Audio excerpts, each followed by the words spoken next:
Running your small business is hard work. It's tough. You've got to be a master of all things. In the mornings, you've got to make sure the business opens on time and is ready to serve customers. In the afternoons, you could be checking stock levels and making sure staff rotas are written. And in the evening, you're just trying to stay on top of all the admin. That's all before you ever get to any marketing ideas. It's no wonder you hear those crazy stats about 80% of businesses fail in the first 5 years. So in my experience of over a decade working in marketing, working with small businesses, starting and selling my own business, and even working with multi-billion-dollar companies, building a successful business in the long term isn't just about your product and service. It's always about sales and marketing. Your product and service is just your vessel to make money, really. You could have the most amazing product in the world, but without any sales and marketing, you're not going to sell anything, except maybe to your mum and your auntie when you first launch. So how do you go from furiously kicking your legs just to keep your head above water to calmly sailing across the seas? Well, in this video, I want to give you the 3 easiest steps to nailing your marketing so you never have to worry about finding customers again. Grab a pen and paper because you're probably going to want to take notes through this. We're going to start with the baseline that's going to give you a nice constant stream of customers to your business and then show you how you can build a constant circulating marketing engine for your business. So we're going to start with something that's just going to automate a lot of marketing for you and bring customers to your door, and that is your Google business profile. Now, most businesses, they kind of set one up and then kind of forget about it. And that's great because that gives most people the opportunity to go and take advantage and rank at the top of Google with their Google business profile. And it's super easy to do. Go to business.google.com/business-profile, and this is going to take you through a flow to set up your profile. And I want you to go through every section of the onboarding flow and fill it in the most in-depth way possible. There's also a link I've got below which can help you do that. A complete guide to optimizing your business profile. So make sure to check this out at the end of this video. What I really want to concentrate on today is showing you one of the real keys to ranking #1. So once you get your Google business profile set up, and I'll show you mine. This is me, Elliot Prince, SEO specialist. I rank in the top 3 here.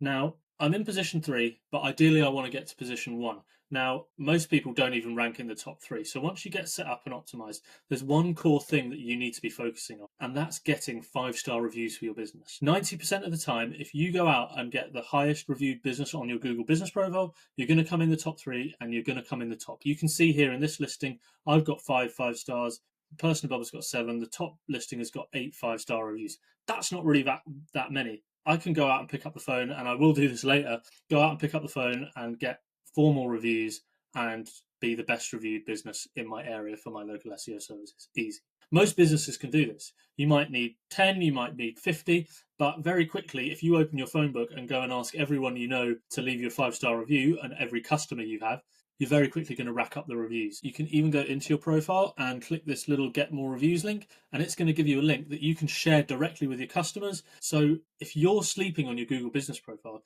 you're missing out on this constant stream of nice leads coming into your business and customers finding you automatically. That means you can concentrate on running your business and you don't really have to think so much about this marketing angle because it kind of runs automatically. From here, we can get a bit more active with our marketing. And one thing a lot of small businesses don't do, they don't build a reason for them to market to their customers. So their marketing ends up being non-existent because they don't know what to do. Anytime they try to do it, it doesn't really work because all they end up doing is talking about their usual products, or they send an email that just delivers company news. And the most important thing is, and it requires you swallowing your pride a little bit, is most people don't really care about your business. They only care about themselves. So you sending them an email with your company updates or just posting a picture of your usual product on Instagram, it's not really going to do anything for your customers. What you need to do is create a reason why you can talk to your customers. And this brings me on to the point of something called the BBD framework. BBD stands for bonus, bundle, discount. What this really means is you're going to create an offer that then you can leverage to talk to your audience through various marketing channels. And usually people, when you say the word offer, you say, oh, I don't want to offer a discount. I'm not really advocating businesses to offer discounts. I think that's kind of a last resort, and it can damage the value of your product or get customers into the wrong psyche of how much they should be paying for your product. Ideally, you want to start higher up in this framework in creating an offer for your customers. So creating a bonus and creating a bundle. And there's all sorts of ways you can create these offers.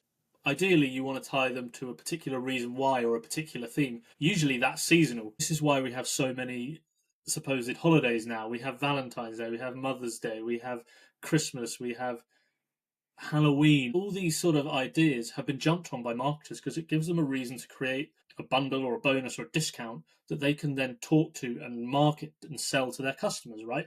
But you don't have to just stick to those sort of commercial holidays. You can create your own reasons within your bundles and offers. So a bonus could be a highly valuable piece of content that you give away with your product or service. It could be an extra bit of consulting or one-on-one coaching. It could just be more of what you already offer, more time with your expertise, more of your product, more sessions if you're a service provider, or you could go and create a bundle and you could create a package of your products. If you've got several different products that all complement each other nicely, you put them together in a nice bundle and you sell them as a complete bundle. Maybe overall it's cheaper to buy those items in the bundle than it is separately, but it also gives you a brandable offer to sell to people. Or of course you can just go with a discount, and rather than just having a random sale, you could tie that discount to a particular time of season or a reason why you're giving a discount. So to give you some example of these, you could say, for instance, you're a lawn care company and it's springtime, so you decide to create a